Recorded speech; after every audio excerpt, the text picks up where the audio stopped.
प्यारे साथियों, इस मंच पर बहुत ऊर्जावान अनुभवी प्रतिभाएं मेरे साथ मौजूद थी और मैंने 3 स्पीकर्स को सुना। पहले स्पीकर को सुनते ही मेरी समझ में आया कि कार्यक्रम क्यों है और कार्यक्रम की मांग क्या है। मुझे 12-15 साल का जमीन का फील्ड का अनुभव है। अगर मैं स्पीकर की भावनाओं से ना समझूं कि हम लोग अग्रवाल जी से क्या उम्मीद कर रहे हैं तो फिर तो सब चीजें खराब हो जाए।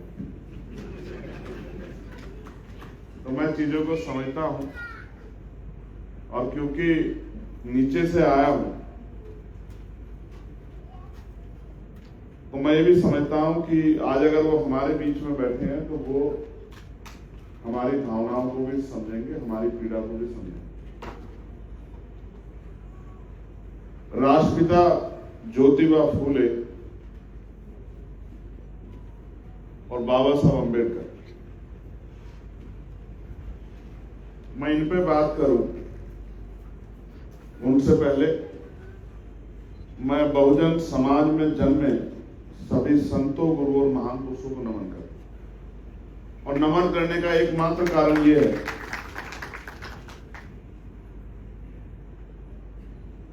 कि जब मैं उनको पढ़ता हूं, समझता हूं, वो अपने लिए जीते, अपने परिवार के बारे में सोचते, तो शायद आज प्राइमरी स्कूल के हेडमास्टर का बेटा चंद्रशेखर आजाद लोकसभा का सांसद होते हुए या ना होते हुए यहां मुख्य अतिथि होने के बारे में नहीं सोच पाए। ये परिवर्तन है। मुझे कल ही एक किताब डॉक्टर बाबा साहब अम्बेडकर के 135वें जन्मोत्सव के अवसर पर एक साथी ने भेंट की थी और जब मैंने कंबाइंड तस्वीरें यहां देखी तो मैं बस उसकी एक लाइन आपके सामने पढ़ देता हूं तो मुझे लगता है कि आपको चीजें समझ आ जाएंगी। उससे पहले जिस आत्मीयता से आप सुन रहे हैं, हमारी बहनें हैं, प्यारी छोटी बहनें, बड़ी बहनें, मैं आपका भी धन्यवाद करता हूं। सीनियर लोग बैठे हैं, नौजवान साथी हैं, उनका भी धन्यवाद करता हूं कि बड़ी आत्मीयता से आप सुन रहे हैं सारे स्पीकर। ये बात स्पष्ट करती है कि जहां श्रोता अच्छे होते हैं वक्ताओं का मनोबल खुद ही बढ़ा रहता है। जहां श्रोता अच्छे नहीं होते, वक्ता भी जल्दी जल्दी कार्यक्रम खत्म करने के बारे में सोचते हैं। तो ये लाइन ये है कि डॉक्टर अम्बेडकर का मानना था अगर इस धरती पर महात्मा फूले जन्म नहीं लेते तो अम्बेडकर का निर्माण नहीं। बाबा साहब अम्बेडकर ने अपने जीवन में, वर्मा जी ने कहा कि 3 महान पुरुषों को गुरु माना। महामानव तथागत बुद्ध, गुरु कबीर और राष्ट्रपिता ज्योतिबा फूले। और इनकी जयंती पर भी एक आसपास ही होते हैं। ये वो महीना है अप्रैल का जिसमें 5 अप्रैल को हमें बाबू जगजीवन राम साहब दिखाई देते हैं। 11 अप्रैल को राष्ट्रपिता ज्योतिबा फूले दिखाई देते हैं।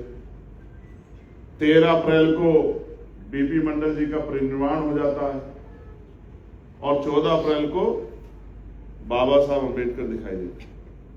तो मैं पहले राष्ट्रपिता ज्योतिबा फूले के लिए अपनी बात रखूंगा। मैं दोनों महापुरुषों को एक साथ आदरांजलि अर्पित करता हूं, नमन करता हूं और आपके इस मंच से आपको विश्वास दिलाता हूं। मेहरा साहब कह रहे थे कि भाई हमारी फ्यूचर की लीडरशिप, मैं कोशिश करूंगा कि जो कर्ज हमारे ऊपर है महापुरुषों के संघर्ष का, अपने जीवन के अंतिम क्षण तक भी उसे उतारने में किसी भी तरह की कोताही हम लोग ना बरतें। और मैं वचन भी देता हूं और संकल्प भी लेता हूं आज यहाँ इस महत्वपूर्ण जगह पर खड़े होंगे कि आप याद रखना, सूरज पूरब की जगह पश्चिम से निकल सकता है, लेकिन चंद्रशेखर अपने इरादों से पीछे नहीं हट सकता, अपनी बात से पीछे नहीं हट सकता, अपने काम से पीछे नहीं हट सकता। और जब तक ये संकल्प है और शरीर में जान है तो जंग जारी रहेगी और वो संवैधानिक है। तो राष्ट्रपिता ज्योतिबा फूले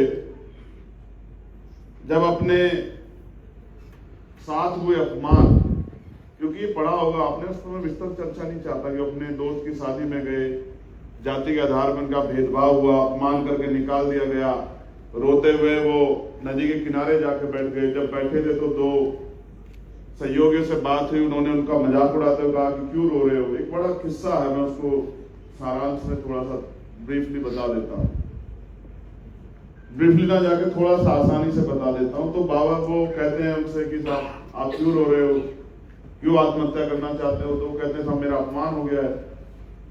तो कहते हैं ऐसा अपमान तुम्हारा रोज होता है। तो ये बात उनको क्लिक कर जाती है कि भाई ये तो बात सही है, इनका तो रोज होता है, ये तो नहीं मर गए।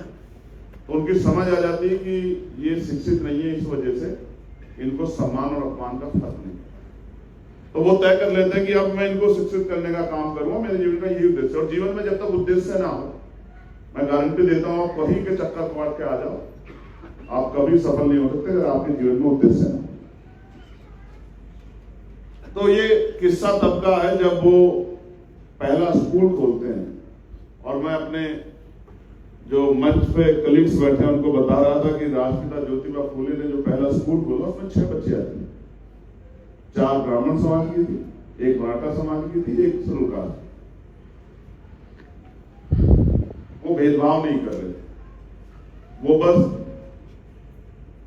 पढ़ना सिखाना चाहते थे, लड़ना सिखाना चाहते थे, आगे बढ़ना सिखाना चाहते थे, उड़ना सिखाना चाहते थे, रफ्तार देना चाहते थे, महिलाओं को बराबरी का सम्मान दिलाना चाहते थे। वो किसी के खिलाफ नहीं। उनकी समझ में आया कि ये व्यवस्था अच्छी नहीं।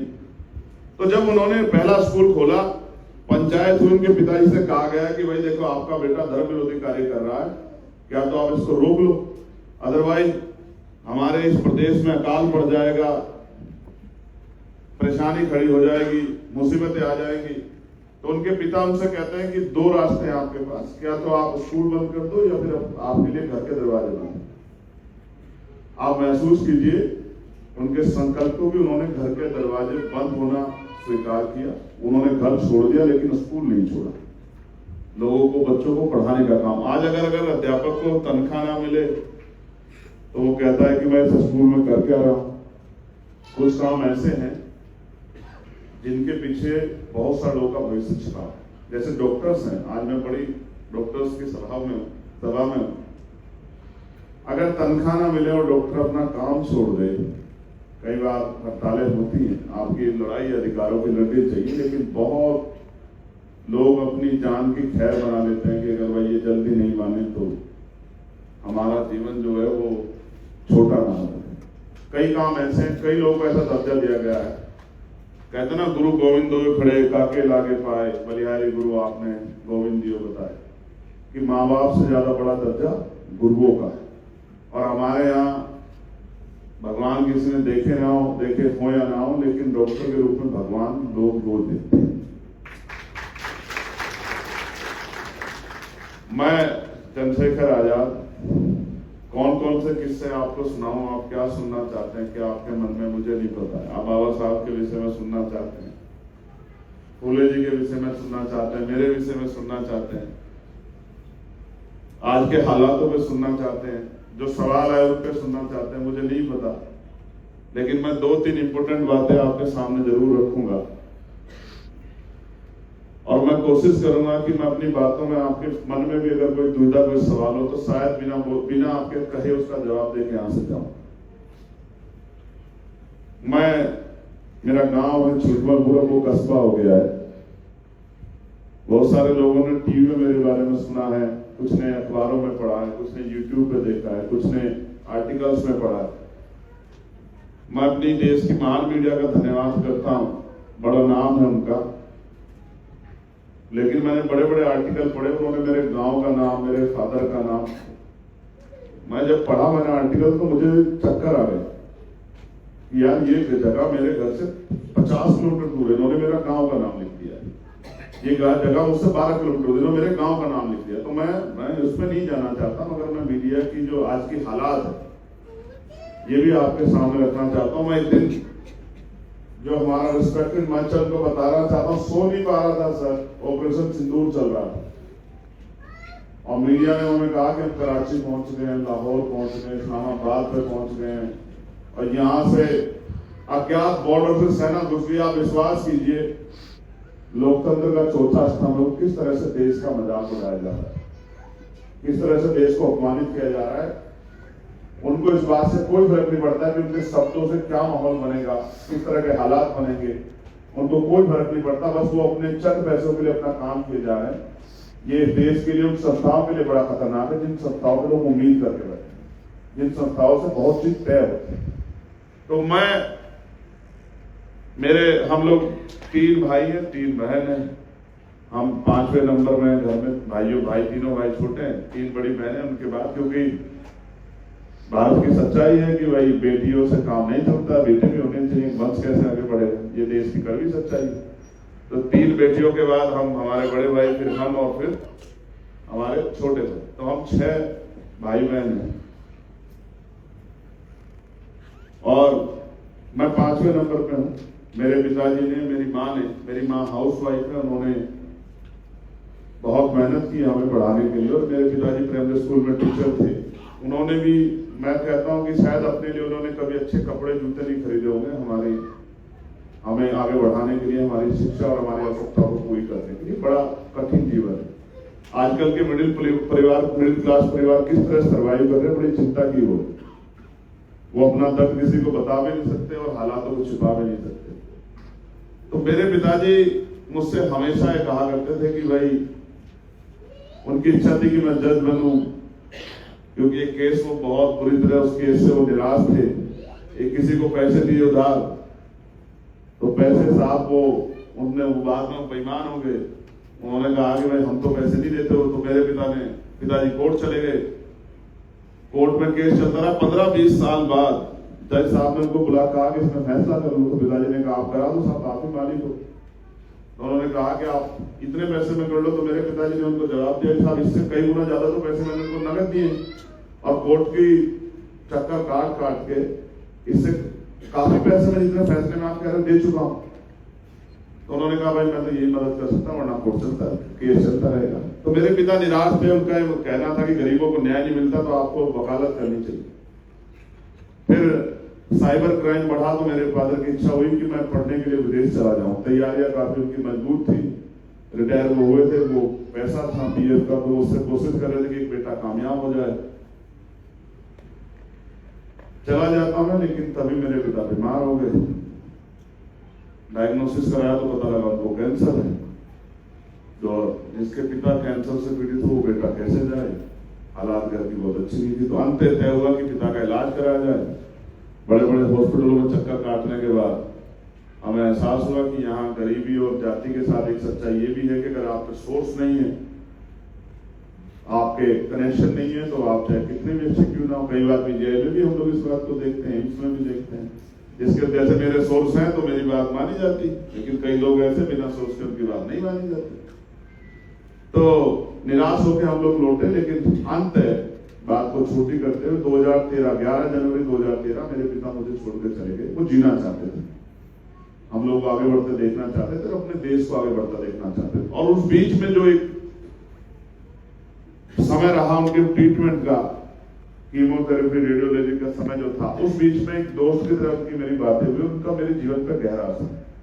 वो मुझसे कहते थे कि भाई सब चले जाएंगे, सब कामयाब हो जाएंगे, आप भी विदेश जाके सेटल हो जाओगे, बच्चे परिवार हो जाएगा, क्या आप इंडिया आओगे नहीं आओगे। लेकिन पता नहीं वो महापुरुषों के मिशन के लिए कोई कुछ करता नहीं, सब अपने बारे में सोचते हैं। हमारी तो उम्र चली गई, आपको आगे बढ़ाते बढ़ाते आप पता नहीं क्या करोगे। तो मुझे ऐसा लगता था कि तभी आज भी मुझसे वो कह रहे हैं कि आपको अपने साथ साथ महापुरुषों के संघर्षों को समझते हुए कुछ काम भी करने चाहिए।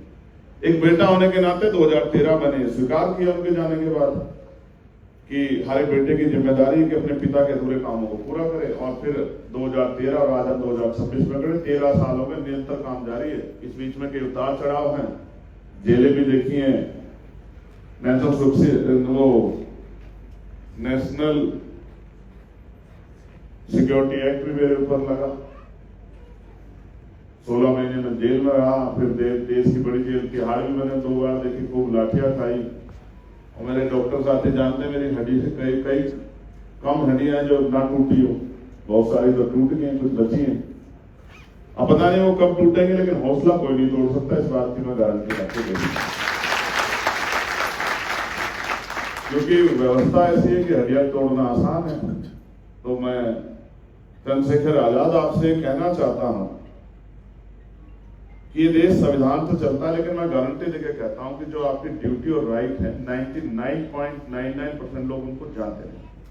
सारा सिस्टम संविधान से चलता है, नेता संविधान चलते हैं, सारे इंस्टीट्यूशन संविधान चलते हैं। लेकिन चिंता की बात यह, मैं इस मंच को भी चैलेंज करके कह रहा हूं, इस मंच से आप सबको, आप अपने दिल से अपने हाथ रख के पूछो, किसी को कहूंगा पर्टिकुलर तो अपमान जैसा महसूस होगा, इतनी बड़ी सवाल पूछो, आप संविधान में दिए गए अपने अधिकारों को जानते हो, अपने कर्तव्य को, ड्यूटी को जानते हो क्या वास्तव में आप भारतीय नागरिक हो जो अपने अधिकार कर्तव्य के प्रति सजग है? क्या उनको एहसास है कि उनको जो है अपने कर्तव्य का निर्वहन करना चाहिए, नहीं करना चाहिए, या वो कर रहे हैं नहीं कर रहे हैं? कई बार ऐसा होता है कि लोग जानबूझ के, क्योंकि समाज है, जातियां हैं, धर्म है, सच्चाई है, मैं सोचता हूं कि कई बार लोग अनजाने में इस तरह के शब्दों का प्रयोग कर जाते हैं जो किसी के मन को ठेस पहुंचा देता है। लेकिन मैं सच कह रहा हूं, हमारे यहां जब तक प्राइमरी एजुकेशन में भारत के कॉन्स्टिट्यूशन को सिलेबस के तौर पर नहीं रखा जाएगा और उसको स्ट्रांगली आचरण में नहीं भेजा जाएगा बच्चों के, तो ये समाज नहीं बन पाएगा। आप मेरी बात में याद है, जिस समाज को बनाना चाहते, जिस समाज को भेदभाव रहित समाज, एकजुट समाज, भाईचारे वाला समाज नहीं बन पाएगा। ये सबके लिए संदेश है। तो बुद्ध ये कहते हैं कि प्रचार सबसे बड़ा साधन होता है। और बाबा साहब का एक किस्सा है, जब वो पढ़ रहे थे, उन्होंने दीवार पे लिखे स्लोगन को हटा दिया, जिसमें लिखा था कि मनुष्य पैदा होता है और मर जाता है, महापुरुष पैदा होता है, महापुरुष कभी नहीं मरते। तो बाबा साहब अम्बेडकर ने,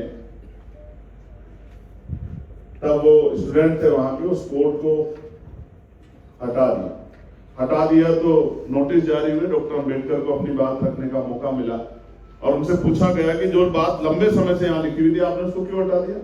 आपका इसके पीछे रीजन क्या है, तर्क क्या है, क्या रीजन है इसको हटाने का? तो उन्होंने कहा कि मैं इस बात से सहमत नहीं जो लिखी गई। तो उन्होंने कहा बताइए, आप सहमत नहीं तो हमें बताइए कि आपका विचार क्या है। तो उन्होंने कहा ये बात सत्य है कि मनुष्य पैदा होता है और मर जाता है, लेकिन जो दूसरी लाइन है कि महापुरुष पैदा होते हैं, महापुरुष कभी नहीं मरते, तो मैं ये कहना चाहता हूं कि महापुरुष पैदा नहीं होते हैं। पैदा एक बच्चा होता है और अपने पूरे जीवन में जो वो करता है उसके आधार पे, उसके जाने के बाद, जीते जी कोई महापुरुष नहीं हो सकता, उसके जाने के बाद उसको मानने वाले, उसको फॉलो करने वाले लोग ये निर्णय लेते हैं कि हमारा महापुरुष था या ये कोई धोखेबाज। क्योंकि बुद्धा ने कहा है कि विचार कभी स्थायी नहीं होते और जीवित व्यक्ति कभी भी परिवर्तित हो सकता है। सैकड़ों हजार उदाहरण होंगे, आप कहोगे तो मैं तर्क के साथ बता दूंगा। सिख धर्म को मानने वाले लोग बैठे हैं, 5वें गुरुओं तक, 5वें बादशाहों तक नहीं थी तलवार, आप बताओ, ठीक है, आप सब लोग बैठे, लेकिन 5वें बादशाहों के बाद तलवार आई, उससे पहले नहीं थी। तो जो पावर में आएगा, जो चेयर पे आएगा, वो उस समय के हालात के आधार पर तय करता है कि अब आंदोलन कैसे आगे बढ़ेगा, मूवमेंट कैसे आगे बढ़ेगा। पंगत में संगत के नारे के साथ सिक्की को गुरु नानक देव लेके आए और कहा सब बराबर है, आइए, सबका स्वागत है, कोई छोटा बड़ा नहीं, कोई ऊंच नीच नहीं, कोई भेदभाव नहीं, चारों दरवाजे खुले, आइए सब और आके मिलजुल के आगे बढ़ेंगे। तो वही बात मैं आपको इसलिए कह रहा हूं कि बाबा साहब ने कहा कि जब वो व्यक्ति चला जाता है उसके बाद ये तय होता है कि वो महापुरुष था या कोई धोखेबाज था। इसलिए मैं कहता हूं कि ना महापुरुष पैदा होते हैं, ना महापुरुष मरते हैं। महापुरुष तब मरते हैं जब उनके विचारों का प्रचार प्रसार खत्म हो जाता है। प्यारे साथियों, क्या देश की महिलाओं को नहीं पता है, जो महिलाएं पढ़ लिख चुकी हैं, यहां भी मेरी बहुत सारी बहनें बैठी हैं, क्या बहुत सारे सामान्य लोग क्या इनको नहीं पता है महिलाओं को इनके जीवन में किसका योगदान है, किसकी वजह से आज सम्मान का जीवन प्राप्त कर रही महिला। मैं तो एक वकील भी हूं, एक कार्यकर्ता भी हूं, अभी भी अपने आप को छात्र मान के बहुत पढ़ता हूं। मैं मानता हूं कि मेरे जितना नहीं पढ़ता कोई पॉलिटिशियन आज के समय, मैं खूब पढ़ता हूं। और मैंने मॉन्टेगो चेमफोर्ड सुधार समिति से लेके फिर साइमन कमीशन, बहिष्कृत भारत के मेमोरेंडम, और फिर गोलमेज कॉन्फ्रेंस, उसके बाद इंडियन एक्ट 1935, और उसके बाद कॉन्स्टिट्यूशनल डिबेट, बहुत कुछ पढ़ा देश में। और अगर कहने की बात आए तो एक एक आदमी के कैरेक्टर को हम लोग डिफाइन कर सकते हैं, वो जितने भी बड़े रेवोल्यूशनरी रहे हो, जो भी रहे हो, कि उनका क्या योगदान है देश के आजादी में और कमजोर वर्गों की तरक्की में। मैं एक एक आदमी के लिए आपको बता सकता हूं, क्योंकि मैंने पढ़ा। लेकिन आज के समय में पढ़े लिखे लोगों पे समय नहीं कि वो जाने। मैं छोटी छोटी बातें आपको बताना चाहता हूं।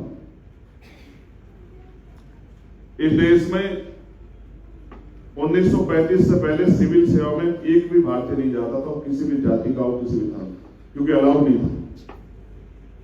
1935 का जो एक्ट है उसमें अलाउ किया गया। उससे पहले वोट नहीं करते थे लोग, बस जो रियासती थी उनके परिवार के लोग वोट करते थे, उनके आधार पर चयन होता था। फिर ये बात जब आगे बढ़ती है 1935 के एक्ट में, तो इसमें बदलाव होते हैं। कैसे बदलाव? कि वोटिंग राइट को विस्तार करना चाहिए। क्या क्या विस्तार? कि वोटिंग राइट उनको मिले जिनके पास जमीन है, जो जमींदार लोग हैं उनको वोटिंग राइट मिलना चाहिए। वोटिंग राइट उनको मिले जो बहुत पढ़े लिखे हैं। वोटिंग राइट उनको मिले जो व्यापार करते हैं, जो लगान चुकाते हैं, उनको वोटिंग राइट मिले। जो रियासतों के प्रमुख हैं, उनके परिवार के लोग, उनको वोटिंग राइट मिले। और ये सारी 1935 के एक्ट के बाद भी ये सारी चीजें कंट्रोल करके जो वोटिंग राइट बैठा वो 10% लोगों तक गया। डॉक्टर अंबेडकर इसके खिलाफ, वो मानते थे कि किसी भी ऐसे निर्णय को, लोकशाही जिसको लोकतंत्र कहते हैं, जिसमें जो निर्णय लिया जा रहा हो बहुसंख्यक आबादी को प्रभावित करता हो और बहुसंख्यक लोगों का समर्थन उसमें ना हो, तो वो लोकतंत्र नहीं हो सकता है। आज भी लोकतंत्र है देश की, भारत की 543 लोकसभा की कॉन्स्टिट्यूंसी से लोग चुनकर आते हैं, सामूहिक रूप से निर्णय होते हैं। वो अलग बात है कि सत्ता तमाम तरह के प्रयास करती है, ऐसा नहीं कि आज ही कर रही है, इससे पहले भी करती है, उससे पहले भी करती है। सत्ता का अपने एक नेचर होता है, इसलिए वो ये लोकतंत्र है। आपके यहां से चुनाव होगा, आपके यहां का भी चंडीगढ़ का भी मेंबर है जो चंडीगढ़ की तरफ से जाके अपनी बात, अपने क्षेत्र की बात वहां रखेंगे। हर व्यक्ति, हर तरह का मेंबर। और फिर उसमें बाबा साहब के प्रयासों से रिजर्वेशन भी है, SC ST के लोगों को भी अवसर दिए गए। तो 1935 का जो एक्ट बना, उसके बाद 10% लोग वोट करते थे। लेकिन आपको जान के खुशी होगी कि जब कॉन्स्टिट्यूशनल असेंबली की डिबेट हुई तो बाबा साहब अम्बेडकर ने इस बात की सबसे बड़ी पैरोकारी करी कि देश के हर एक बालिग व्यक्ति को वोटिंग राइट मिलना चाहिए। और ऐसा नहीं जैसे ये सभा है ना, मैं बोल रहा हूं, मैं आपका चीफ गेस्ट हूं आज के कार्यक्रम का, तो आप मेरी बात को सुनो, मेरे झूठ को मानो। तब ऐसा नहीं था। वो कॉन्स्टिट्यूशनल असेंबली की डिबेट थी, वहां डिबेट होती थी और जो आदमी बोल रहा था उसको अपने आप को डिफाइन करना होता था, अपनी बात को स्पष्ट रूप से रखना होता था कि मैं जो कह रहा हूं इस बात का सोर्स क्या है, इसका जो भविष्य में इसके प्रभाव क्या होंगे। तो बाबा साहब ने कहा, जब बात आई कि भाई अमीर लोग वोट करेंगे, उन्होंने कहा आप क्या समझते हैं कि गरीब लोग वोट नहीं करते हैं? उन्होंने कहा जो जमींदार है वो वोट करेंगे। उन्होंने कहा क्यों, मजदूर क्यों नहीं वोट करेगा? जमींदार को सिर्फ ये पता है कि उसके पास 2000 किले जमीन है, लेकिन उसकी खेत की जमीन में जो हल चलाता है वो मजदूर है। वो मजदूर उससे ज्यादा जानता है कि कौन सा बीज लगेगा, कब लगेगा, कौन से समय में कौन सी फसल होगी और कब पानी दिया जाए, कब कटाई होगी। मजदूर ज्यादा जानता है। आप कैसे कह सकते हो कि मजदूर को ज्ञान नहीं? मैं आज आपको गारंटी कह रहा हूं, आप किसी भी कम से कम पढ़े लिखे व्यक्ति को जाकर नोट दीजिए 500 का, और उससे कहिए नोट आपका, और आप उससे कहना कि आपका नोट आप फाड़ दो, मैं गारंटी देता हूं आप पैर पटक लेना, वो नोट नहीं फाड़ेगा। तो बाबा साहब ने साबित किया कि आप ऐसे नहीं बनेगा लोकतांत्रिक देश। लोकतांत्रिक देश बनाना है तो आपको सबको वोटिंग राइट देना पड़ेगा। फिर 21 साल के व्यक्ति को वोटिंग राइट मिला और बाद में उसमें संशोधन हुआ, फिर वो घट के 18 साल हुआ। लेकिन इस बीच के बारे में मैं बताना चाहता हूं, मेरी बहनों को सुनना चाहिए। उन 10% वोटर्स में एक भी महिला नहीं थी, किसी भी जाति और धर्म की। आप मेरी बात को सुन लो, पढ़ लेना जाके, किसी भी ना जाति की थी ना धर्म की थी, क्योंकि महिलाओं की जो स्थिति थी वो गुलामों के गुलामों से भी गुलामों जैसी थी। और भारत पहला ऐसा देश है जिस दिन कॉन्स्टिट्यूशन लागू हुआ, देश की महिलाओं को वोटिंग राइट मिला। ये काम अमेरिका नहीं कर पाया अपने यहाँ कॉन्स्टिट्यूशन लागू होने के बाद, ब्रिटेन नहीं कर पाया, यूरोप नहीं कर पाया। ये विजन था डॉक्टर बाबा साहब अम्बेडकर का कि उन्होंने महिलाओं को बराबर का अधिकार दिया। और गांव के प्रधान का पद ना छोड़े, जब महिलाओं को और पिछड़े वर्गों को बराबरी का अधिकार नहीं दिला पाए तो बाबा साहब अम्बेडकर ने कानून मंत्री पद से इस्तीफा दे दिया कि मैं ऐसे कैबिनेट का मेंबर नहीं रहूंगा, मैं ऐसे मंत्री पद पे नहीं रहूंगा जहां से मैं जिन लोगों के हितों की रक्षा के लिए आया हूं और उनके लिए काम ना कर पाऊं, मैं ऐसे पद को छोड़ता हूं। आज चपरासी की नौकरी नहीं छोड़ सकता, केंद्रीय मंत्री कानून मंत्री का पद छोड़ दिया। आज तो दल बदल हो जाता है, पता नहीं क्या क्या आ जाता था, आप तो देख ही रहे हैं सब चीजें। तो प्यारे साथियों, एक शिकायत मेरी है, मैं ये बात आपके सामने रखना चाहता। पता नहीं मेरे जाने के बाद आप मुझे किस तरह देखेंगे, लेकिन मैं वो व्यक्ति नहीं कि किसी के देखने के नजरिए से अपना लहजा बदल दूं, ये मुझसे नहीं आता।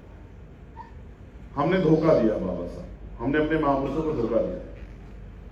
हमने सब बाबा साहब हमें वर्ग बना के गए, हम वर्ग नहीं बनता। हम भी पहले रिश्ते बनाने से पहले, भाईचारा बनाने से पहले जातियों में भी जातियां ढूंढते हैं। जब तक हमें टाइटल ना पता लग जाए हमारी मित्रता पक्की नहीं होती, हमारे रिश्ते पक्के नहीं होते। ये कड़वी सच्चाई है।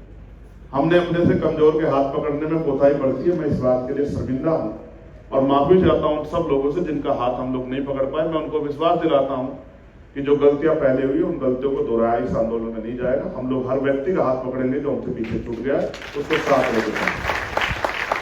ये कमिटमेंट है मेरा खुद से भी और अपने इस आंदोलन से भी, जो बहुत पवित्र आंदोलन है उन सबके लिए है जो आज भी आजादी के इतने साल बाद भी बहुत बुरे हाल है। जिन बस्तियों में पानी नहीं है, सड़कें नहीं है, जहां सुविधाएं नहीं है। और मैं नहीं कहना चाहता, देश की राजधानी दिल्ली के हालात है, कभी आप निकल के देखिए। दो तरह की दिल्ली, एक वो दिल्ली जहां हम लोग रहते हैं कि हवा भी फिल्टर होकर आती है, और एक वो दिल्ली है जहां सीवर के ऊपर छोटे छोटे घर बना के लोग रह रहे हैं। और वो स्मेल होती है उनके कमरों में कि अगर वो स्मेल हमारे घरों तक पहुंच जाए तो मैं लिख के कहता हूं कि हम कई दिन रोटी नहीं खा पाएंगे। वो हमारे दिमाग पे घुस जाएगी, हम लोग उसको निकाल नहीं पाएंगे। कोई परफ्यूम काम नहीं आएगा उस स्मेल में। और मैंने देखा दिल्ली की गलियों को, तो आप टैंकर से पानी आता है तो प्लास्टिक के डब्बों में भर के वो रख लेते हैं, उसी पानी को पीते हैं। वहां बिस्लेरी की बोतल नहीं जाती क्योंकि उनके हालात ऐसे नहीं है।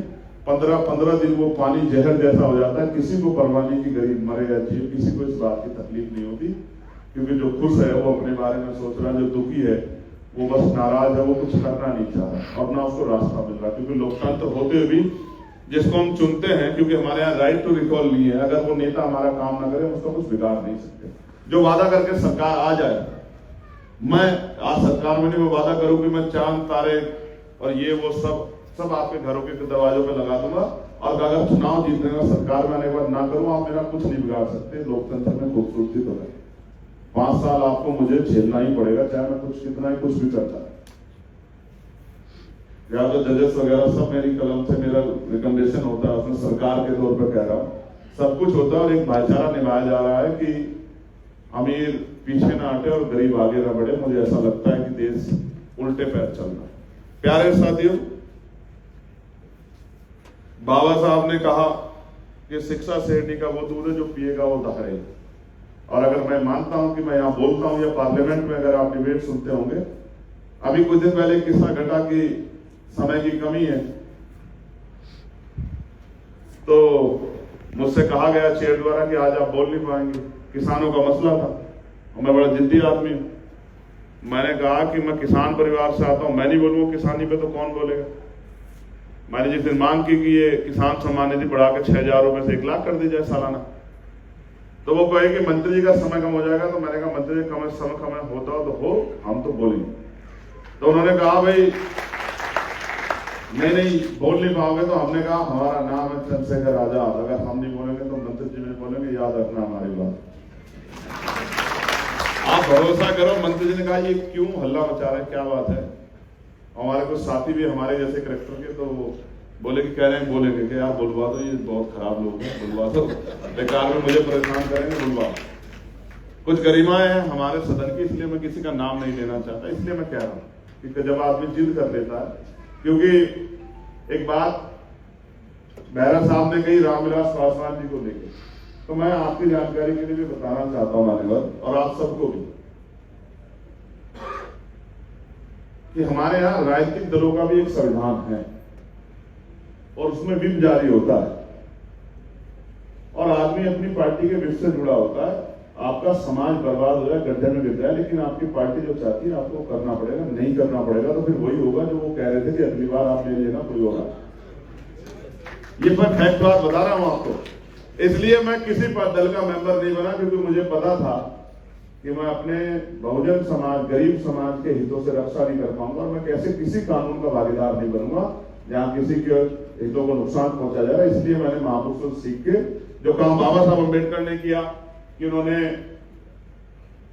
Indian labour party, schedule caste federation RPI बनाई, जो काम मानवर काशीराम साहब ने किया, उन्होंने बामसेफ बनाई, डीएस फोर्स बनाई, बसपा बनाई, वही काम मैंने उनसे सीख के भीम आर्मी के रूप में, मिशन 78 के रूप में और आजाद समाज पार्टी के रूप में किया। मैं उन्हीं को फॉलो कर रहा हूं जिन महापुरुषों ने देश में हमें जीने का रास्ता दिखाया है, लड़ने की हिम्मत दी। तो मैं बात आपको इसलिए कह रहा हूं कि बाबा साहब को थोड़ा सा संकोचित किया गया, इस बार विस्तार हुआ है। कारण आप इसलिए समझ लेना कि चीजें बदली हैं और आंदोलन जमीन पे मजबूत हो रहा है। वरना बाबा साहब का योगदान आरबीआई के स्थापना में भी है। भाखड़ा नागल डैम जो है, जो एक बड़ा प्रोजेक्ट था, उसमें भी बाबा साहब का रोल है। जो मंडल कमीशन आया आर्टिकल 340 के रिगार्डिंग, उसमें भी बाबा साहब का योगदान है। महिलाओं को जो अधिकार मिले हैं उसमें बाबा साहब का सबसे बड़ा योगदान है।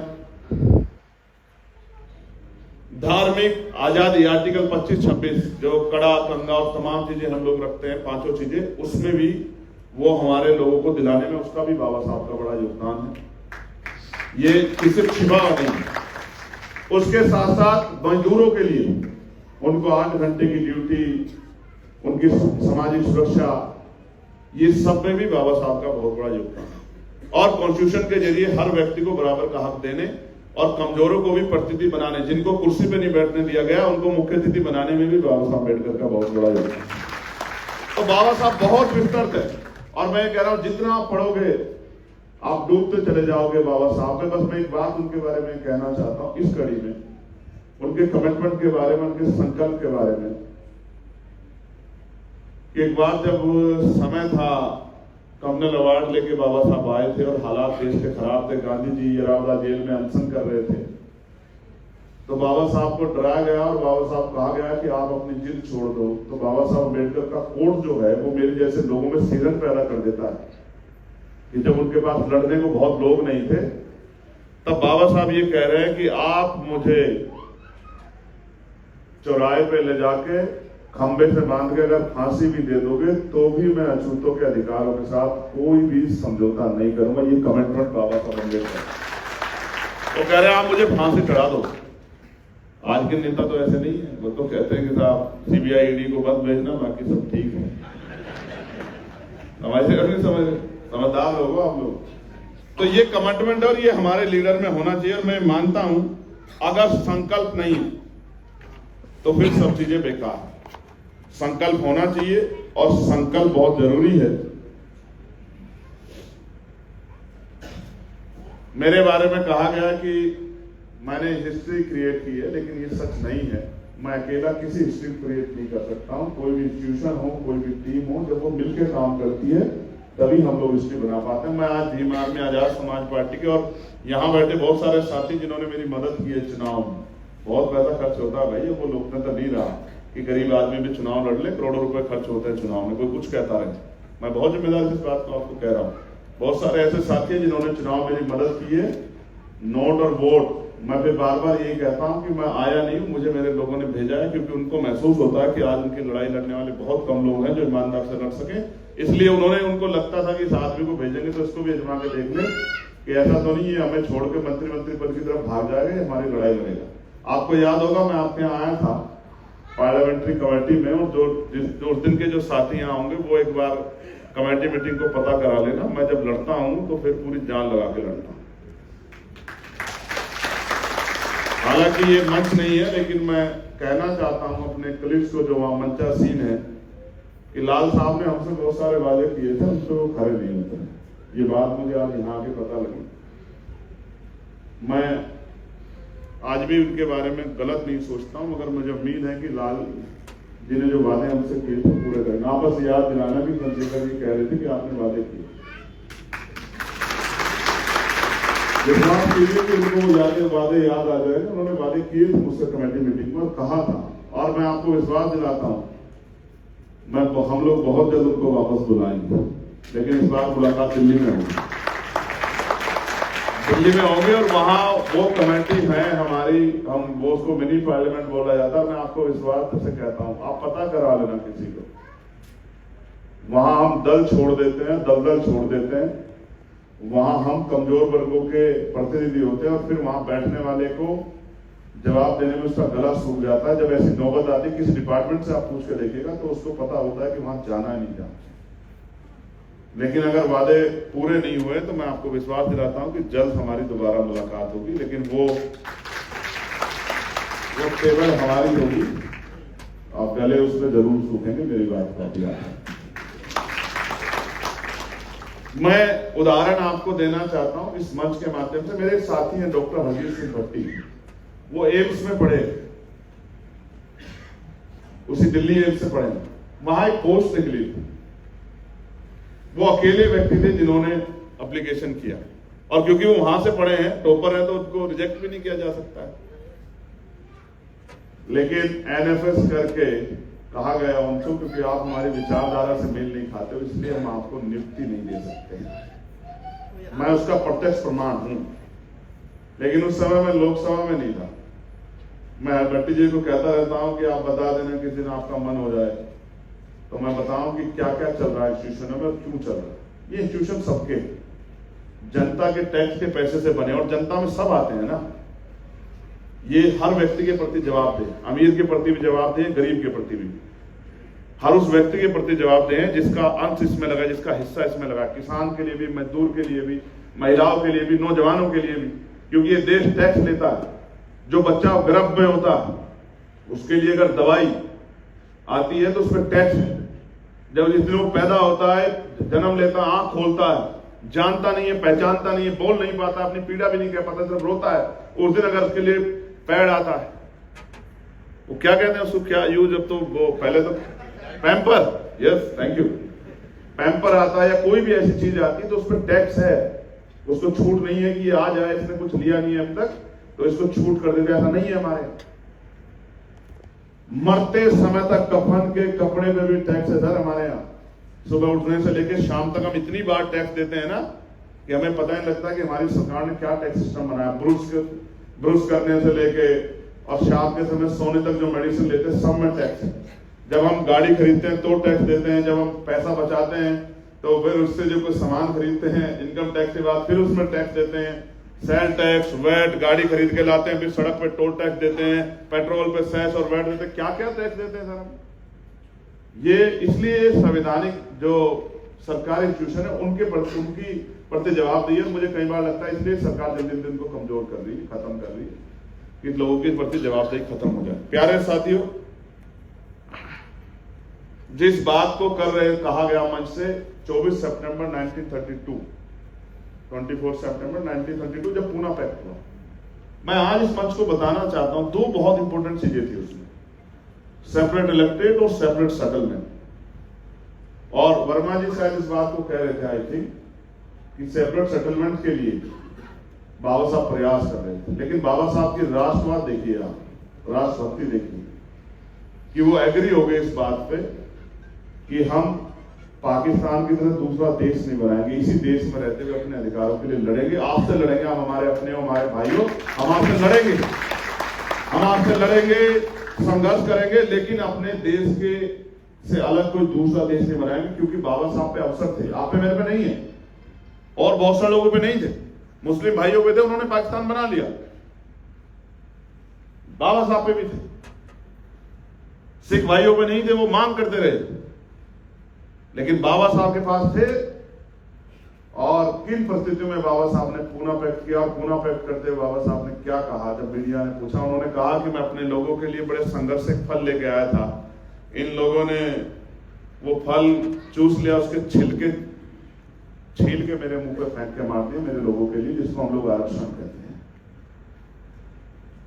एक अनुबंध है जो 24 सितंबर 1932 को पूना पैक्ट के रूप में, और मैं तो कहता हूं उस अनुबंध को खत्म करना चाहिए देश को, जो हमारा था हमें लौटाना चाहिए। आप इस तरह समझिए कि दो भाइयों में बंटवारा हुआ है, एक ने कहा है कि आप मुझे 10 बीघे जमीन, एक ने कहा कि आप मुझे जो है ये आगे वाली 4 बीघे दे दीजिए, आप 6 बीघे रख लीजिए क्योंकि आगे के वादे की वैल्यू ज्यादा। एक अनुबंध, यह समझिए कि एक 3 दुकानें, एक दुकान, उसके पीछे दुकान, उसके पीछे दुकान, आगे वाले पोर्शन को पिता ने बड़े भाई को दे दिया और पीछे वाले को, छोटे वाले को 2 पीछे की दुकानें दे दी क्योंकि आगे की दुकान मार्केट पे उसकी वैल्यू ज्यादा। एक अनुबंध है, एक समझौता, ये कोई दया नहीं है, कोई भीख नहीं है, ये एक अनुबंध। मैं कहता हूं इस अनुबंध को आज तोड़ देना चाहिए। जो हमारा था हमें दे दो कमरे लवाड़ में, और जो आपका है जिससे आप मुझे आप रख लो। इस देश की मानसिकता है वो बदल नहीं पाए। इस देश की मानसिकता है, लोगों ने स्वीकार नहीं किया संविधान को। इतना पवित्र संविधान, इतना शानदार संविधान, दुनिया का सबसे बड़ा लोकतंत्र, और हम दुनिया में जाके झूठे ढकोसले करते हैं, लेकिन हम व्यक्तिगत अपने जीवन में नहीं स्वीकार कर पाए संविधान को। वरना मैं गारंटी देता हूं कि अभी 2019 में ईडब्ल्यूएस दिया गया था 10%। अगर इतना बुरा है संविधान, आरक्षण, और आरक्षण से अनमेच्योर लोग आते हैं या शिक्षित लोग आते तो छोड़ते। मैं मानता इस देश के वो लोग जो कहते हैं आरक्षण बुरा, वो छोड़ देते, कहते हैं नहीं हम इसको नहीं लागू होने देंगे, मैं मान लेता। मीठा मीठा गप गप और खारा खारा थू थू, ये क्या बात है? क्या बात है? आप कह रहे हैं, आप लगातार आरक्षण को गाली देते आ रहे हैं। आप ये नहीं बताना चाहते देश को कि 2% सरकारी नौकरियों में आरक्षण है, 90%, 98% जो प्राइवेट सेक्टर है, संगठित रहे, उसमें नहीं है आरक्षण किसी भी तरह का। आपके यहाँ ठेकेदारी में देख लो, जो लोग जॉब्स होंगी, आप यहाँ देख लो कितने जो लोग ऊपर बैठे हैं जिनके पास कलम है, कितने लोगों को देते हैं, कमजोर वर्ग के लोगों को, जो ठेकेदार है, जो टेंडर्स हैं, उनको देखो आप। 2% सरकारी नौकरियों में आरक्षण है, 98% में नहीं है। और इन 2% में हिस्सा दिया गया है। क्यों दिया गया मैं आपको बताना चाहता हूं, मैं प्रैक्टिकल आदमी हूं। एक थाने में, थाना समझते हो ना, पुलिस स्टेशन, एक ही जाति के सब लोग हैं, और जिस जाति के सब लोग हैं उस जाति का व्यक्ति कोई अपराध कर देता है किसी गरीब के, किसी महिला के खिलाफ, और वो महिला आती है थाने में कि साहब मेरे साथ अन्याय, मेरी मदद कर दो, तो क्या नहीं, जब ये पता लगेगा कि अपराध करने वाला वो है और वो कहीं से मेरी रिश्तेदारी में आता, क्या दिल नहीं धड़कता? कि दिल है कि मानता नहीं, कह देते हमारे साथी, कि मन नहीं करता किसी भी तरह इसकी पीड़ा कम कर दूं, इसकी सजा कम कर दूं, थोड़ा सा इसकी मदद कर दूं? बताओ, होता है नहीं होता? आप बताओ। आपको कलम, आपके पास पैसे और आपको देने का मौका मिले बांट के, और आप पे अवसर हो कि किसी को ज्यादा किसी को कम दे दो, तो बताओ जिनके साथ पारिवारिक रिश्ते उनकी तरफ दिल झुकता है नहीं झुकता है, मन झुकता है झुकता? बताओ ईमानदारी से, झुकता है नहीं झुकता है? सभा हाथ उठा के बताए, बहुमत से पता लग जाए झुकता है नहीं झुकता। यही एक कड़वा सच, क्योंकि हम पैदा हुए जाति व्यवस्था में। हमारी माँ हमारी जाति की, हमारे पिता हमारी जाति के, हमारे चाचा हमारी जाति के, हमारी चाची हमारी जाति की, हमारी बुआ, हमारे फूफा, हमारे जीजा, हमारी बहन, हमारी मासी, हमारे मासा, हमारे ताया, हमारे तमाम रिश्तेदार सब एक ही जाति के हैं। तो एक प्यार पैदा होता है कि भाई ये हमारा है, और पता लगने के बाद कहते हैं कि भाई हमारा। इसलिए मैं आपको कहना चाहता हूं कि न्याय नहीं हो सकता। अगर न्याय के सिद्धांत पे आप जाओगे तो न्याय का सिद्धांत ये कहता है 1000 आरोपी छूट जाए, लेकिन किसी निर्दोष के साथ अन्याय नहीं होना चाहिए, किसी निर्दोष को सजा नहीं मिलनी चाहिए। न्याय का सिद्धांत ये कहता है। और वो ये भी कहता है कि अगर आप न्याय देने में देरी कर रहे हो तो ये भी खुद में एक अन्याय है। मैं आया था, आपको याद होगा, इसी के पास जब एक हमारे अधिकारी यहाँ, उन्होंने सुसाइड किया था, आपको याद होगा, शायद आप ना भूले, मैं तो नहीं भूला। मैं तो नाम भी जानता हूँ, व्यक्ति भी जानता हूँ, मैं कहाँ भूलने वालों में से हूँ भाई। लेकिन मैं आपको कह रहा हूँ कि याद रखना, बोलते बहुत हो ना आप लोग, इसलिए आपको कहना पड़ रहा है। एक बच्ची मुझे अभी मिलने आई मेरे साथ 3-4 दिन पहले, डीयू की बच्ची है, नाम इसलिए नहीं डिस्क्लोज कर सकता कि रीजन है, छोटी बच्ची है, आई थिंक फर्स्ट ईयर की है।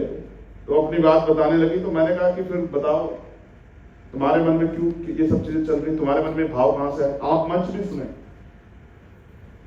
तो उसके मम्मी पापा गवर्नमेंट जॉब में है। तो बोली भैया हम एक बार ना गाड़ी से ट्रेवल कर रहे थे, मुझे वॉशरूम जाना था, वो ग्रामीण क्षेत्र था, तो बहुत जब प्रेशर हो गया, और वो सुनेगी, वो बच्ची इस बात को सुनेगी क्योंकि वो अपने बड़े भाई को फॉलो करती है, वो सुनेगी 100%, आप देख लें। तो उसने कहा कि हम एक घर पे रुक गए, तो हमने उनसे कहा कि मैम, एक माता जी थी कि हमें वॉशरूम यूज करना है बेटी को। तो उन्होंने पहला ही सवाल उनका ये था कि आप किस जाति के, आप किस जाति के हो। और जब उन्होंने बताया तो उन्होंने कहा कि नहीं, वॉशरूम नहीं यूज करने। हम जिस स्कूल में पढ़ते थे सर, वहां हमारे टीचर हमसे कई बार ये कहते, हालांकि टीचर का दर्जा भगवान, मैं आज भी उनके पैर छूता हूं, मुझे उनसे शिकायत नहीं है, उनकी पीड़ाओं ने मुझे लड़ना सिखाया है। वो कहते थे कि हम आरक्षण लेने के लिए हम वजीफा लेने के लिए आते हैं और अनाज लेने के लिए आते हैं, पढ़ने नहीं आते स्कूल। जब इस माइंड सेट के साथ आप बैठ के वो करते हैं, और जिन बच्चों के साथ आप अपने भविष्य को देख रहे हो, उन बच्चों के सामने जब आप देखो जाति के आधार पर अपमानित किया जाए तो बहुत तकलीफ होती है। ये सच है, देश बदल रहा है, बस लोग भी बदल जाएं तो अच्छा हो जाए। हम तो भारतीय है ना, हमारा नारा हम मंच से लगाते हैं, जय भीम जय भारत। बाबा साहब ने भी कहा प्रथम रखते भारतीय, और उन्होंने कहा कि जब मेरे हित में और मेरे देश हित में टकराव होगा तो मैं अपने देश के साथ खड़ा रहूंगा। ये कमिटमेंट है हम लोगों का भारतीय होने के नाते। लेकिन सवाल यह है कि जब मेरे हितों को छीना जाएगा तो मैं किसके पास जाऊंगा, मैं किससे अपनी पीड़ा कहूंगा, मेरी बात कौन कहेगा। इसलिए कई बार चिंता होती है। और एक किस्सा जो सुना रहे थे बेरा साहब, उन्होंने कहा कि वहां ग्लास और वो अलग अलग रखे हुए हैं कई हिस्सों में। कई घटनाएं हम लोग सुनते हैं। अभी 2-3 साल पहले राजस्थान में हुई थी, इंद्र मेघवाल को मटकी छूने पे टीचर्स की मार दिया गया था। उस बच्चे को जब मैंने देखा मुझे बड़ी तकलीफ हुई और मैं लड़ा। आप जान के अचरज, मैं आपको किस्सा सुनाऊं, वो आप सुनोगे? वो किस्सा है जालोर राजस्थान जालोर। और वहां जाने के लिए 2 एयरपोर्ट हैं, एक जोधपुर और एक उदयपुर। और राजस्थान में साथियों तो वो डीपली जानता होगा। तो मैं गया लड़ने के लिए, एयरपोर्ट पे उतरा, पुलिस ने डिटेन कर लिया कि नहीं जाने देंगे साहब। मैंने कहा साहब अकेला जाना चाहता हूं, जाने दें। बोले नहीं साहब जाने दें। वापस बिठाया गाड़ी में और दिल्ली छोड़ के आए। कोई बात नहीं साहब, वो छोड़ के आया, मैं अगले दिन फिर चला गया। फिर उन्होंने मुझे एयरपोर्ट पे बिठाया कि साहब ये बात गलत है, देखो हम आपको कह रहे हैं कि हम कार्रवाई कर रहे हैं। हमने कहा कर दो साहब, लेकिन उस परिवार के प्रति जिम्मेदारी, आज उसका परिवार इंतजार कर रहा है, वो वीडियो वायरल कर रहे हैं कि भाई आए। मैं फिर गया, उन्होंने फिर डिटेन कर लिया। इस बार ट्रेन से बिठाया दिल्ली। 4-5 सिपाही 6 सिपाही छोड़ने आए, टिकट भी उन्होंने कराया बेचारों ने। मैं तीसरी बार फिर गया नेक्स्ट डे, तो उन्होंने फिर रोका एयरपोर्ट पे, थाने ले गए और गाड़ी बिठा, कहा अब जाने नहीं देंगे। और गाड़ी लेके वो दिल्ली आए। और जैसे वो हरियाणा पार के, मैंने कहा अरे फोन तो दे दो परिवार को तो बता दूं। तो बोले ले लो। मैंने इनको कहा मेरे टिकट करा दो जल्दी फटाफट। वो दिल्ली उन्होंने 5 बजे छोड़ा, मैंने 7 बजे की फ्लाइट ली। उन्होंने मुंह भी नहीं धोया होगा मेरे प्यारों ने। मैं उदयपुर, जैसे मैं वहां गया हरकम मच गया। अधिकारी आ गए तो वो मैडम थी, बहन हमारी IPS थी, DCP मां। वो हमसे बोली कि भाई आपसे बात करनी है। कि मैंने आदमी नेता बहुत देखे जीवन में, आपके जैसा आदमी नहीं देखा। आप मतलब करना क्या चाहते हो? मैंने कहा देखो बहन जी मेरी बात सुनो, मेरे लिए लड़ाई राजनीतिक नहीं है, आप मेरी फीलिंग को समझो। मैं वहां जाना चाहता हूं, मैं वहां जाऊंगा। और मैं आज आपको कह रहा हूं, अभी मैं कानून व्यवस्था को मानते हुए आ रहा था। अगर आप मुझे जिद चढ़ाओगे, मेरा नाम चंद्रशेखर आजाद है, मुझे रोकने के लिए पूरी राजस्थान की पुलिस कम पड़ जाएगी, याद रखो। वो डी मानी, उन्होंने मुझे ट्रेन से भेज दिया। आप विश्वास करो मेरा, मैंने इनसे कहा निकालो गाड़ी, जो होगा देखा जाएगा। दूसरी गाड़ी बदली, मैं कहां से होके नहीं गया। और मैं चला गया सुबह 7 बजे, पुलिस की ड्यूटी बदली। इधर 2 सिपाही चढ़ रहे थे जो गांव के बाहर खड़े थे, और दूसरे सिपाही उतर रहे थे। गाड़ी गांव में, मैं उनके घर चला गया। और जो पुलिस वाले वहां बैठे थे, डंडा लेके मुझे देख के उनकी टांगे कांपने लगी कि क्या मुसीबत हो गई है। उन्होंने अधिकारियों को फोन किया, 100 के भी नहीं उठे थे। लाइन पे लाइन लगी गाड़ियों की, और सारे अधिकारी आके मुझसे पूछ रहे भैया ये बताओ आए कौन से रास्ते से। न्याय पे किसी का ध्यान नहीं है। उस परिवार की सुरक्षा में, जिस परिवार खतरा, डंडा लेके खड़े हैं लोग, जहां बंदूकों से हमले हो रहे हैं, जहां उनकी संख्या, उनके घर 3 है और जिन्होंने मारा उनके घर 300 हैं। वहां डंडे से मैं बड़ा तमाशा देख के हंसा इस बात को। और फिर वो मुझे लेके, आप देखो इतना प्रोटेक्शन दिया उन्होंने मुझे कि जालोर से जयपुर लेके आए। मैंने कहा जयपुर में पीसी करेंगे, पूरा जयपुर बंद करके एक लाइन से पुलिस खड़ी करके 45-46 वो वीडियो है टीवी चैनल पे लाइव, आज उस पे राजस्थान तक पे 45-46 गाड़ियां लग के मेरी गाड़ी से शीशा नहीं खुलने दिया। राजस्थान उस पे हरियाणा बॉर्डर पे मुझे छोड़ के गए कि अब चले जाना। ये है हमारा लोकतांत्रिक सिस्टम जिसके लिए हम लड़ रहे हैं।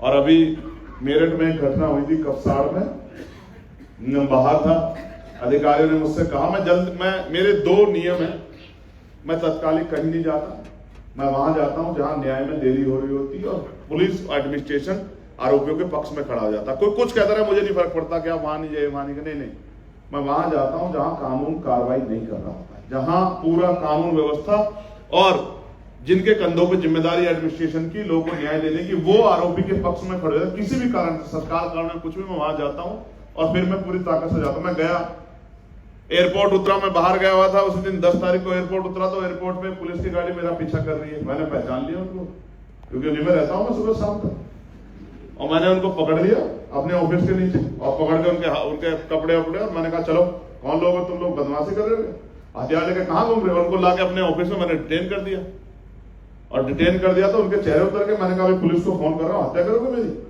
तो वो फिर बोलने लगे हम तो पुलिस के लोग हैं, आपकी इंक्वायरी कर रहे हैं कि आप वहां जा रहे हो, आपकी लोकेशन देंगे। तो हमने कहा यहाँ बैठ जाओ सब लोग तीनों और बीच में मत आना। तो उनके फोन बंद करा चले गए, पकड़े गए हम। तो अधिकारियों से लड़ते हुए, मेड़ से कूदते हुए, और कहां से निकले होंगे उस दिन हम, और हम पहुंच गए मेरठ में। तो अधिकारी हमसे बोले उस समय कि भाई ये अच्छी बात नहीं है, आप कानून की सीमाओं को लांघते। हमने कहा कि हम एक चुने हुए सांसद पीड़ित परिवार से नहीं मिल सकते हैं, आप अपराधियों को नहीं रोक सकते, हमें रोकने के लिए जान लगा रहे हो। कहां के अधिकारी हो यार, आप लोग शर्म नहीं आती आप लोग। मैं ये बात आपको इसलिए बता रहा हूं कि गरीब को न्याय के लिए बड़ी बाधाएं हैं। कभी सुप्रीम कोर्ट आपको जाना पड़े तो आपको पता लगेगा, जितनी आपकी साल की कमाई है इतने पैसे तो वहां पीएल दाखिल होने में लग जाते हैं। मैं तो अभी टूट के आया 2 दिन पहले, बहुत बड़े वकील खड़े किए थे बेचारे, हमने बहुत जेंटलमैन आदमी है, अपनी तरफ से पूरा प्रयास किया था, लेकिन सुप्रीम कोर्ट के हमारे माननीय न्यायाधीशों ने कहा कि हम इसकी एप्लीकेशन डिसमिस करते हैं। इसलिए मैं आपको ये सारी बातें बता रहा था, और मैं उस बात को कहते हुए कहना चाहता हूं, जहां जो बात आपने कही थी कि वहां इस तरह के भेदभाव होते हैं, कम इसलिए हुए हैं कि लोग जागरूक हो गए हैं सर और लड़ने लगे। आज आप जागरूकता का जहां जहां अभाव है वहीं पे ये ज्यादा चीजें हो रही हैं। आप क्यों लड़ रहे हो? आप क्यों लड़ रहे हो? क्योंकि आप जागरूक हो। जागरूकता लड़ने की हिम्मत देती है, बस थोड़ा सा अपने आप को तैयार होना होता है कि अगर आज आप लड़े तो कई लोगों को लड़ने की आवश्यकता नहीं पड़ेगी, कई लोग अपने अधिकारों से वंचित नहीं रह पाएंगे। थोड़ी सी हिम्मत की जरूरत होती है। गोली मैंने भी खाई, मैं जेल में रहा एक बात है, मैंने लाठियां खाई दूसरी बात है, मेरे दांत तोड़ दिए गए वो अलग बात है। मेरी रीढ़ की हड्डी को मैं वो तकिया लगाता हूँ, इसलिए नहीं लगाता हूँ कि मैं बड़ा नेता हूं, मैं इसलिए लगाता हूँ कि मुझे बैठने में दिक्कत हो जाती है। पोजीशन बदलने के लिए मेरी रीढ़ की हड्डी में चोट है, कई जगह गैप है, हमारे साथी इस बात को जानते हैं क्योंकि मैंने खूब लाठियां खाई है। मुझे एक बार लटका के खूब मारा, पुलिस ने कहा कि कहो दिल्ली नहीं आएंगे। हमने कहा दिल्ली आएंगे। मैं 2019 में वादा करके आया संसद से, जब मैं गया था बाबा साहब के परिनिर्वाण दिवस पे कि अब आऊंगा तो सांसद बन के आऊंगा, वरना पार्लियामेंट में पैर नहीं रखूंगा। परसों जब मैं बाबा साहब को श्रद्धांजलि अर्पित कर रहा था 8:30 बजे, तो मुझसे 8वें-9वें नंबर पे देश के प्राइम मिनिस्टर और देश के लॉ मिनिस्टर और देश के वाइस प्रेसिडेंट श्रद्धांजलि दे रहे थे। ये दिया है मेरे लोगों ने मुझे संघर्ष के बाद, मैं उनका आभारी हूं और जीवन भर आभारी हूं। तो मैं ये कह रहा हूं आप सबसे भी कि हमें मिलकर लड़ना चाहिए, एकजुट होकर लड़ना चाहिए, मगर हमें महापुरुषों के पे बैक टू सोसाइटी के आंदोलन को भी याद रखना चाहिए। जो लोग आगे बढ़ गए उनको पीछे वालों का हाथ पकड़ना चाहिए। जो लोग, क्योंकि हमें जो कुछ मिला है वो महापुरुषों के संघर्ष से मिला है, वो लोग संघर्ष ना करते तो नहीं मिल पाता, क्योंकि और किसी ने तो दया नहीं दिखाई हम पे। बिना तन को ढके भी हमारी बहनों को, माओ को रहना पड़ा, किसी ने हम पे दया नहीं दिखाई। हम भूखे रहे, प्यासे रहे, बुरे हाल में रहे, किसी ने दया नहीं दिखाई। जो कुछ मिला वो संघर्ष से मिला, इसलिए हम लोग आंदोलन चलाते हैं। कभी कभी कड़वी बातें कहते हैं, चुप भी जाती है लोग, अब क्या करें, हम तो सदियों से चुपे इतिहास पढ़ते हैं, पता लगता है। गुलामगिरी पढ़िए, आपको पता लग जाएगा। मेरी राय आपको गुलामगिरी पढ़ के देखिए, आपको पता लगेगा देश के इतिहास के बारे में। तो मैं आपसे ये कहना चाहता हूं कि जिम्मेदारी है वो, जो ऐसा ना हो कि एक गैप बन जाए, जो लोग भी चाहते हैं कि हमारे अपने हमसे अलग हो जाए। अगर उनके मन में संदेश चले जाए कि जो लोग हम में से कामयाब होते हैं वो पलट के नहीं देते। आप आरोप मेरे ऊपर खूब लगा सकते हैं, आप अपमान मेरा कर सकते हैं, ये अधिकार आपको लोकतंत्र ने दिया है। आप मुझसे सवाल पूछ सकते हैं, लेकिन मैं आपको गारंटी देता हूं, एक दिन आप मेरा जीवन जी के देखो, मैं आपको गारंटी देता हूं, अगले दिन आप अपने दिल पे, अपनी दीवारों पे चंद्रशेखर आजाद दिख लेंगे। इस बात को आप नोट कर लो। मेरे 3 बज जाते हैं, मेरे कुछ साथी यहां बैठे हैं, जानते रात को 3 बज जाते हैं, और सुबह जब आंख खुलती है तो यही समझ आता है कि अब आंख नहीं बंद कर सकते, क्योंकि काम। मैं आज यहां हूं, परसों मैं लखनऊ में था, कल मैं सहारनपुर में था। 2-2 कार्यक्रम थे। रात आखिरी कार्यक्रम 12:30 बजे खत्म हुआ था। यहां से मैं दिल्ली जाऊंगा, क्योंकि कल बहुत महत्वपूर्ण बिल आ रहा है पार्लियामेंट में। कल शाम को मेरा कार्यक्रम आगरा में, भीमनगरी का। मैं फिर आपको बताना चाहता हूं, मैं कोई एहसान नहीं कर रहा हूं। जैसे नीरज भाई ने कहा कि भाई ये जिम्मेदारी हमें मिली, नहीं मिली नहीं है साहब, मिली तो सबको, हमने उठाई, हमने अपने कंधों पे उठाई। हम जिम्मेदारी को मानते हैं और मानते नहीं, और मैं आपको वादा करके कह रहा हूं इस मंच से, हम मानते नहीं। मैं आपको आज वादा कर रहा हूं, आप नोट करना, जीवन रहा तो अगले 10 साल में भारत सुनहरा होगा। वो जो सपना देखा अखंड भारत, चाहे अखंड भारत हो और चाहे विकसित भारत, वो बनेगा। लेकिन उसके लिए, बनाने के लिए नियत चाहिए। जैसे संविधान को सोपते बाबा साहब ने कहा था, संविधान कितना भी अच्छा क्यों ना हो, चलाने वाले हाथ अच्छे नहीं होंगे, उनकी नीयत अच्छी नहीं होगी, उनकी नीति अच्छी नहीं होगी, तो अंत संविधान बुरा साबित होगा। संविधान कितना भी बुरा क्यों ना हो, चलाने वाले हाथ अच्छे होंगे, उनकी नीति अच्छी होगी, उनकी नीयत अच्छी होगी, तो अंत संविधान अच्छा साबित होगा। इंस्टीट्यूशन कोई बुरा नहीं है, इंस्टीट्यूशन को चलाने वाले लोगों के नीयत, नीति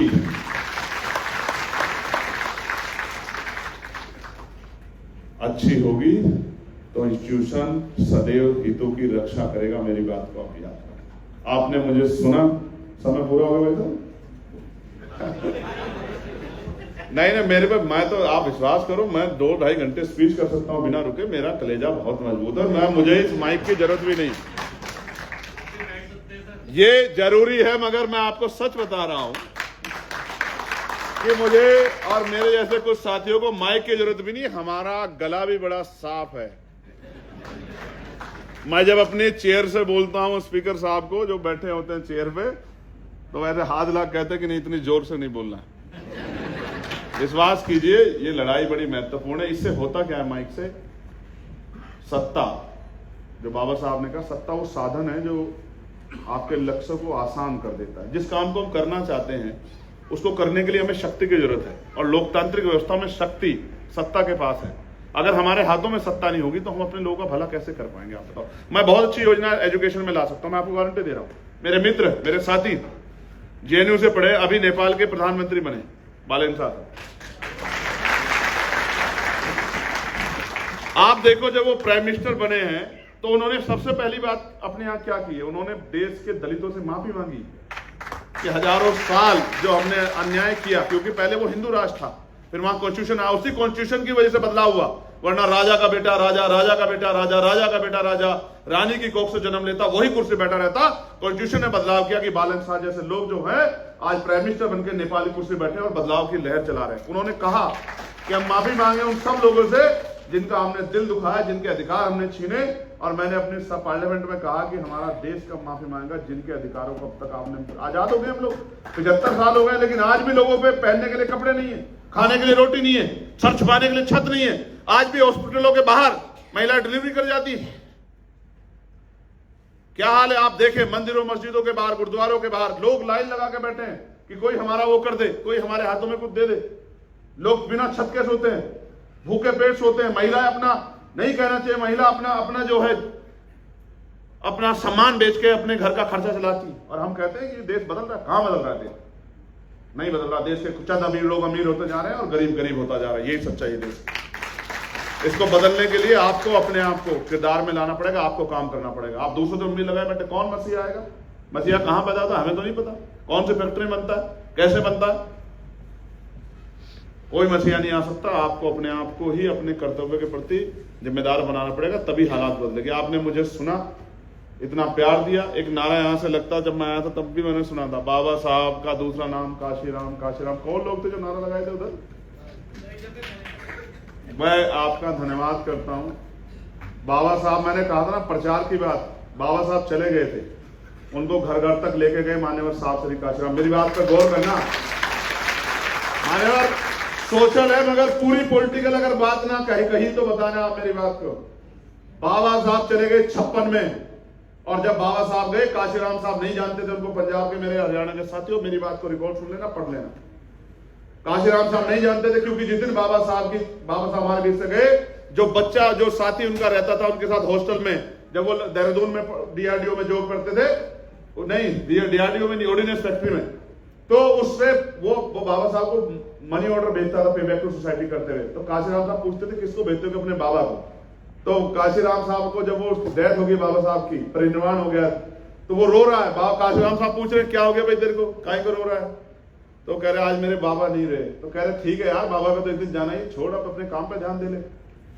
क्योंकि नहीं जानते थे बाबा साहब को। जब वो चले गए डीआरडीओ में साइंटिस्ट हो गए, जब दीनानाथ वाल्मीकि साहब उनको बताते हैं कि बाबा साहब अम्बेडकर की जयंती पे छुट्टी चाहिए, क्योंकि अपने बच्चों को बताना, आने वाली पीढ़ियों को बताना है कि इस शख्स का हमारे जीवन में क्या योगदान है, तब उनको पता लगता है नेशन ऑफ कास्ट पढ़ के कि इस देश की व्यवस्था क्या है। तब वो नौकरी को लात मारते, क्लास 1 की नौकरी को। मैं बात आपको क्यों कह रहा हूं?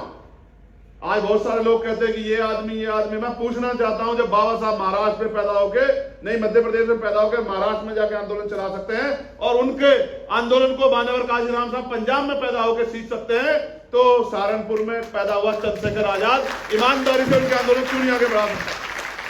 क्या कमी है आप मुझे बताओ, क्या कमी है? कौन सी परीक्षा की जरूरत है कि जिसके बाद आप ये मानोगे कि चंद्रशेखर आजाद इस आंदोलन को का नेतृत्व कर सकता है, इस आंदोलन को आगे बढ़ा सकता है? बताओ कौन सी परीक्षा देनी? आप लाओ तलवार और निकालो मेरा खून, उसके बाद भी अगर आपके मन में सवाल बचा तो आप मुझे बताना। जो मैं फिर कह रहा हूं कि ऐसा ना हो मेरी हिम्मत कमजोर पड़ जाए, आप दूसरा चंद्रशेखर पैदा नहीं कर पाओगे, याद रखना मेरी बात। एक चंद्रशेखर को यहां तक आने के लिए जो झेलना पड़ा, इतने में हिम्मत टूट जाती है साहब। मैं शहीद आजम सरदार भगत सिंह को भी बहुत मानता हूं। वो अपने पिता से कहते हैं, जब उनके पिता पत्र लिख देते हैं ना, माफीनामा, तो कहते हैं आज आपने मेरे साथ गद्दारी की है, आपको झुकना नहीं था उन लोगों के सामने, उनसे माफी नहीं मांगनी थी, दया नहीं मांगनी थी जिनके खिलाफ मैं लड़ रहा हूं, आज आपने मेरी पीठ में छुरा घोंपा है। मैं करतार सिंह सराभा जी को भी मानता हूं, जिन्होंने 19 साल में शहादत दी थी देश के लिए। मैं शहीद उधम सिंह जी को मानता हूं, जिन्होंने अपने संकल्प को वहां जाके, जब जनरल डायर नहीं रहा तो जनरल ओडगार को गोली मार के बताया कि हम अपने संकल्पों का पक्के और जलियांवाला बाग का बदला लेंगे। मैं इसलिए आपसे कह रहा हूं सर, हमारे सीनियर लोग कह रहे थे जब बात रख रहे थे, मैं कह रहा हूं कि अभी तो मैंने शुरुआत की है, अभी तो मैंने दौड़ लगाना, तो मैंने चलना ही शुरू किया है। कुछ साल रुके तो सही, आपको दिखाते हैं बाबा साहब के सपनों का भारत कैसा होता है। आपको दिखाते हैं कि जब कोई जिद पे आता, करने पे आता, तो क्या करते हैं। बहुत बहुत धन्यवाद। जय भीम, जय भारत, जय संविधान, जय मंडल, जय जवाहर। आप सबके लिए मंगल कामना। धन्यवाद। आयोजक टीम का धन्यवाद दूंगा मैं, उनके नाम